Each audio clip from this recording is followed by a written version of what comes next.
स्वागत है आपका हमारे चैनल भक्ति वेदा में। आज की इस वीडियो में हम बात करेंगे माँ दुर्गा के दूसरे स्वरूप माँ ब्रह्मचारिणी के बारे में। माँ ब्रह्मचारिणी को कैसे प्रसन्न करें व इनकी पूजा विधि। नवरात्रि के दूसरे दिन माँ ब्रह्मचारिणी की पूजा की जाती है। ब्रह्म का अर्थ तपस्या होता है और चारिणी का अर्थ आचरण होता है, अर्थात तप का आचरण करने वाली। माँ ब्रह्मचारिणी के दाएं हाथ में जप के लिए माला है और बाएं हाथ में कमंडल है। इन्हें साक्षात ब्रह्म का रूप माना जाता है। माँ ब्रह्मचारिणी की पूजा करने से कृपा और भक्ति की प्राप्ति होती है। माँ ब्रह्मचारिणी के लिए माँ पार्वती का वह समय का उल्लेख है जब शिव जी को पाने के लिए माता ने कठोर तपस्या की थी। उन्होंने तपस्या के प्रथम चरण में केवल फलों का आचरण किया और फिर निराहार रहकर कई वर्षों तक तपस्या करके भगवान शिव को प्रसन्न किया।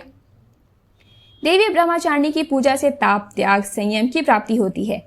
माँ का यह स्वरूप अत्यंत ज्योतिर्मय और भव्य है। माता मंगल ग्रह की शासक हैं और भाग्य की दाता हैं। माँ ब्रह्मचारिणी की कथा। माता सती अग्नि की राख में भस्म होकर दूसरे जन्म में हिमालय की पुत्री के रूप में जन्म लिया और उनका नाम शैलपुत्री रखा गया। जब वह बड़ी हुई तब नारद जी ने उन्हें दर्शन दिए और बताया कि अगर वह तपस्या के मार्ग पर चलेंगी तो उन्हें उनके पूर्व जन्म के पति शिव जी ही वर के रूप में प्राप्त होंगे। इसीलिए उन्होंने कठोर तपस्या की। तब उन्हें ब्रह्मचारिणी नाम दिया गया।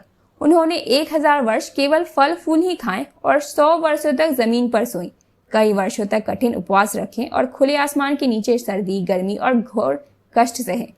3000 वर्षों तक टूटे हुए बिलपत्र खाएं और भगवान शंकर की आराधना की।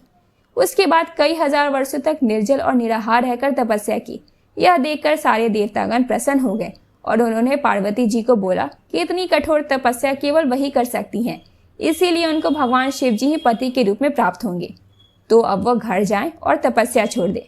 माता की मनोकामना पूर्ण हुई और भगवान शिव ने उन्हें पत्नी के रूप में स्वीकार किया। माँ ब्रह्मचारिणी की पूजा का महत्व। माता ब्रह्मचारिणी की पूजा करना बहुत सरल है और उससे भी सरल है इनको प्रसन्न करना। माँ ब्रह्मचारिणी को सच्ची श्रद्धा से अगर बुलाया जाए तो वह तुरंत आ जाती है। माँ दुर्गा का यह अनुरूप अनंत फल देने वाला माना गया है। माँ की पूजा करने से ज्ञान की वृद्धि होती है और सभी समस्याओं से मुक्ति मिलती है। माता ब्रह्मचारिणी ने अपने तप के माध्यम से ही हजारों राक्षसों का अंत किया था। तप करने से इनको असीम शक्ति प्राप्त हुई थी। माँ अपने भक्तों पर हमेशा कृपा बनाए रखती हैं और उनको आशीर्वाद देती हैं। माता के आशीर्वाद से हर कार्य पूरे हो जाते हैं और परिवार में सुख, शांति और समृद्धि का वास होता है। माता की आराधना करने से जीवन में संयम, बल, सात्विक, आत्मविश्वास की वृद्धि होती है। माता की शक्ति के प्रभाव से तन मन के सभी दोष दूर होते हैं और जीवन में उत्साह व उमंग के साथ साथ धैर्य व साहस का समावेश होता है। माँ दुर्गा का यह दूसरा स्वरूप दिव्य और अलौकिक प्रकाश लेकर आता है। अब बात करते हैं माँ ब्रह्मचारिणी की पूजा विधि। नवरात्रि के दूसरे दिन माँ दुर्गा के दूसरे स्वरूप की पूजा की जाती है। इस दिन सुबह के समय उठकर सभी कार्यों से निर्वित्र होकर स्नान आदि करके साफ सुथरे वस्त्र पहन लें। इसके बाद माँ दुर्गा को मनन करें। अगर आपने कलश की स्थापना की है तो उसकी विधिवत पूजा करें। इसके बाद माँ दुर्गा उनके स्वरूप माँ ब्रह्मचारिणी की पूजा करें। सबसे पहले माँ को जल अर्पित करें। इसके बाद फूल, माला, रोली, सिंदूर चढ़ा दें।